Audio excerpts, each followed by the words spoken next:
Bismillahirrahmanirrahim. Assalamualaikum warahmatullahi wabarakatuh. Kita akan mempelajari insya-Allah bahasa Al-Quran, peringkat asas bagi yang tidak pernah belajar bahasa Arab ataupun yang pernah belajar bahasa Arab.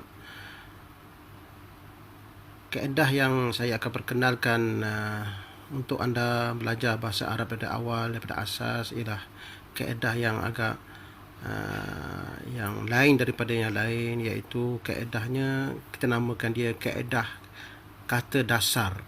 Baik, untuk pengetahuan semua, kaedah kata dasar belajar bahasa Al-Quran, asas bahasa Al-Quran melalui kata dasar ini telah pun saya bukukan melalui buku yang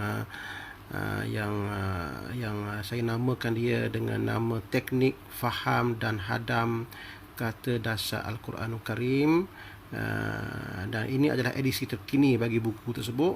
Dan buku yang sebelum ini adalah berwarna biru, cetakan tahun 2018, dan yang ini adalah cetakan terkini. Dan buku ini dalam buku ini diterangkan kaedah-kaedah kata dasar yang dipilih khas untuk anda, dan juga disertakan beberapa latihan serta senarai kata dasar yang di dalam Al-Quranul Karim untuk dipelajari. Di samping buku ini, buku teks, sebagai buku teks, buku ini juga disokong oleh sebuah buku lagi yang kita tulis khas sebagai latihan ataupun sokongan kepada buku teks tadi, di mana dalam buku ini tuan-tuan dan puan-puan, saudara dan saudari akan dihidangkan dengan latihan-latihan yang diterangkan kaedahnya dalam buku teks tadi. Jadi untuk mendapatkan buku teks dan buku latihan, anda semua boleh berhubung dengan nombor di dalam pada skrin ini ataupun lawat laman web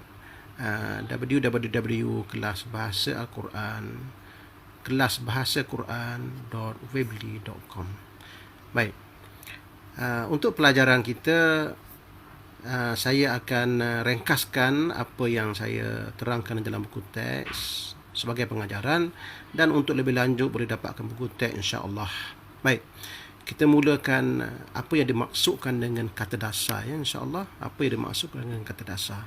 Kata dasar ataupun kata akar, yang disebut sebagai kata akar di dalam setengah istilah, ialah perkataan asas ataupun perkataan dasar atau perkataan yang membentuk perkataan-perkataan Arab. Jadi perkataan di dalam Al-Quranul Karim ataupun dalam bahasa Al-Quranul Karim ini adalah berasaskan kata dasar. Jadi boleh kita katakan bahawa kebanyakan perkataan di dalam Al-Quranul Karim atau dalam bahasa Arab ini, dia berasaskan kata dasar ataupun disebut sebagai usul al-kalimat atau dikenali juga sebagai juzur al-kalimat.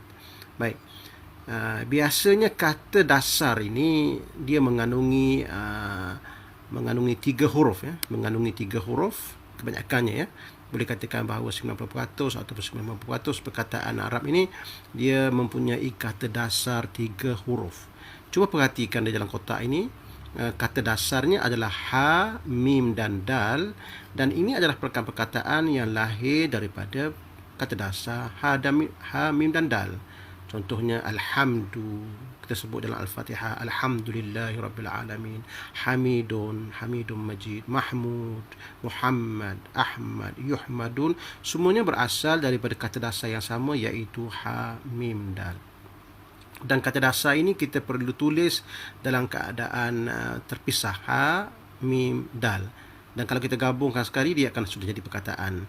Jadi dia adalah kata dasar, ya, insya-Allah. Kita akan pelajari secara lebih lanjut di dalam pelajaran-pelajaran yang seterusnya. Baik, contoh lagi kata dasar ialah contohnya ra, ha dan mim.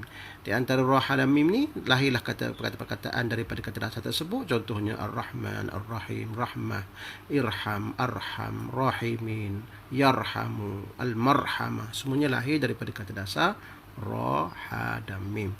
Perhatikan bahawa kata dasar biasanya dia mengandungi 3 huruf sahaja, ra, ha dan mim. Boleh kita katakan bahawa kebanyakan kata dasar dalam bahasa Al-Quran ini dia mengandungi 3 huruf. Baik, Seterusnya, poin yang kedua yang saya nak kongsikan dengan tuan-tuan dan puan-puan sekalian ialah berkenaan dengan kata dasar, bahawa setiap kata dasar ini dia akan ada makna asas, ya. Ini adalah di antara keunikan bahasa Al-Quranul Karim, di mana bahasa Al-Quranul Karim ini dia berasaskan kepada kata dasar, dan kata dasar itu akan mempunyai makna asas atau kita sebut dalam bahasa Inggeris sebagai base meaning. Okey, contohnya, ya, kita ambil satu kata dasar mim lam kaf. Contohnya mim lam dan kaf. Baik, kata dasar mim lam dan kaf. Kata dasar mim lam dan kaf ni, kalau kita tengok beberapa perkataan yang lahir daripada kata dasar ini, malikun, mulkun, dengan makna yang berbeza, ya. Malkun, yamliku, malaikatun, malakutun, mamlukun. Semua perkataan ini adalah daripada Al-Quranul Karim, dan kata dasar mim lam kaf ini dia akan ada base meaning dia adalah memiliki, memiliki. Alhamdulillah dalam bahasa Melayu pun dia ada perkataan itu, iaitu mim lam kaf macam perkataan milik. Jadi base meaning ialah milik.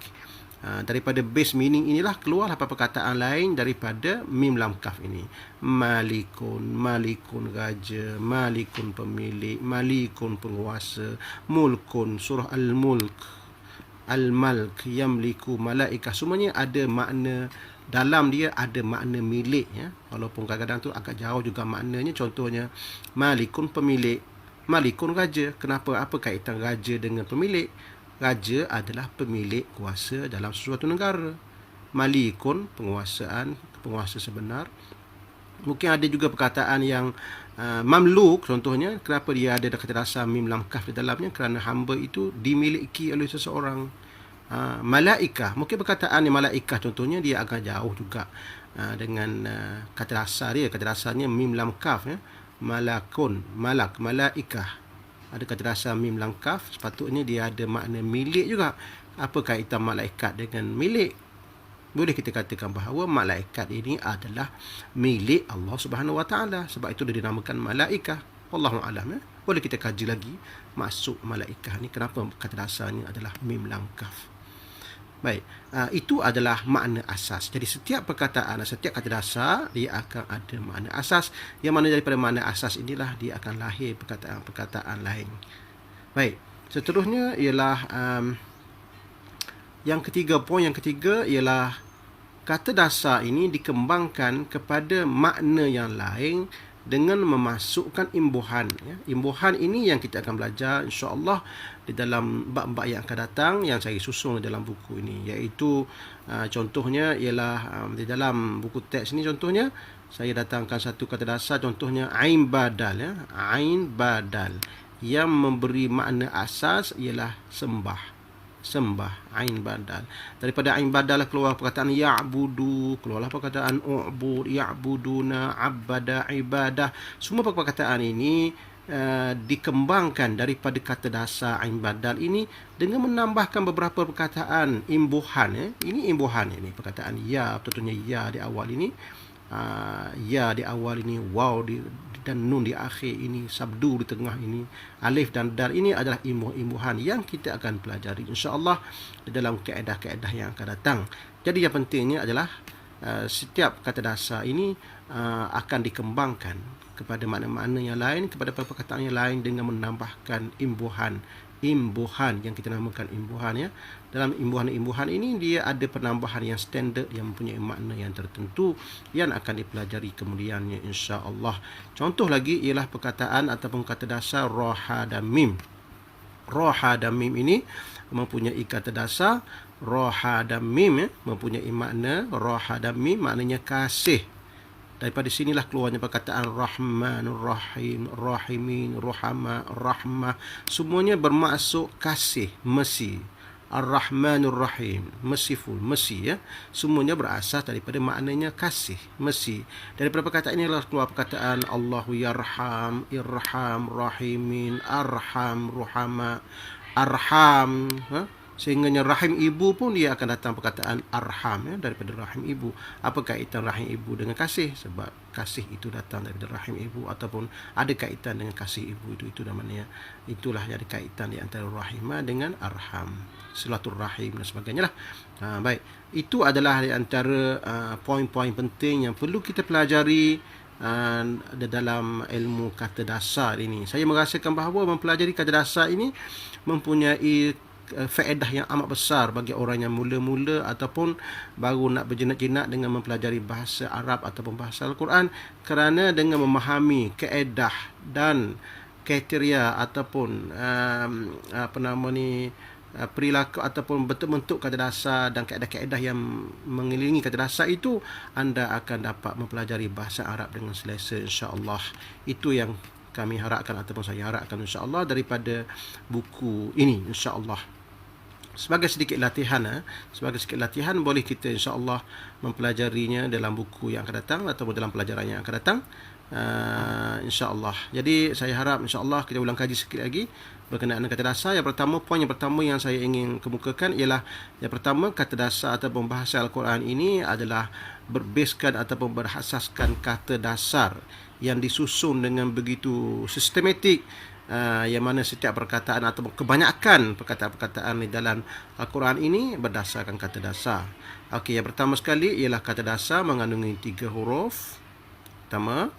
Yang ketiga, kata dasar akan mempunyai makna asas, base meaning yang perlu kita tahu. Yang ketiga, kata dasar ini dikembangkan kepada perkataan lain dengan menambahkan imbuhan tertentu. Untuk pelajaran akan datang, kita akan bincangkan bentuk-bentuk kata dasar dan bagaimana kita dapat mengeluarkan kata dasar daripada setiap perkataan dan mengetahui base ataupun basic meaning ataupun makna asas bagi setiap perkataan itu, insya-Allah. Setakat ini sahaja untuk kali ini dan kita berjumpa untuk pelajaran akan datang, insya-Allah. Assalamualaikum warahmatullahi wabarakatuh.